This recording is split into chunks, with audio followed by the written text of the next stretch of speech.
ونصيحة لأي واحد رقيق، نصيحة لأي واحد رقيق باغي يغلاض في المغرب، داكشي ديال لونطريما دخل تريني البروتين ما خدامش، بغيتي تغلاض تزوج، حيت مع غتزوج من هنا مع غتغلاض من هنا. بغيت غنعرف السر العيالات، واش كديروا لهم دردك في الماكله، واش كتعطيهم شي خلطه صحراويه. واحد صاحبي انا راه كان رق مني، تزوج بشهرين تلاقيت معاه لقيتو غلاض، قلت لي كي درتي لها؟ قال لي الراحه النفسيه اخويا.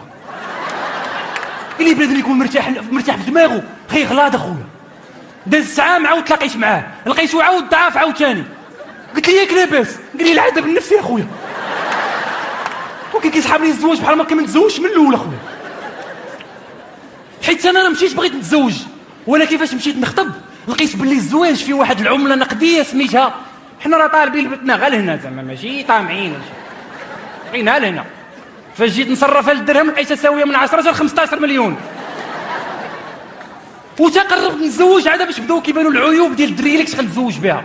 واحد النهار اتزغب الله وهي تقول لي بيبي بغيتك غدا فاش تفيق اول حاجه دير هي تعيط لي، بغيت نسمع صوتك. على نيتي قلت لها واخا. فقت في الصباح عيطت ليها، مع قلت لها الو وهي تقول لي الو. وي بيبي. قلت لها شكون معايا؟ قالت لي لا راه انا.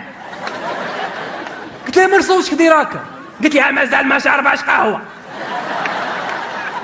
حلف بالله حتى كتبغيني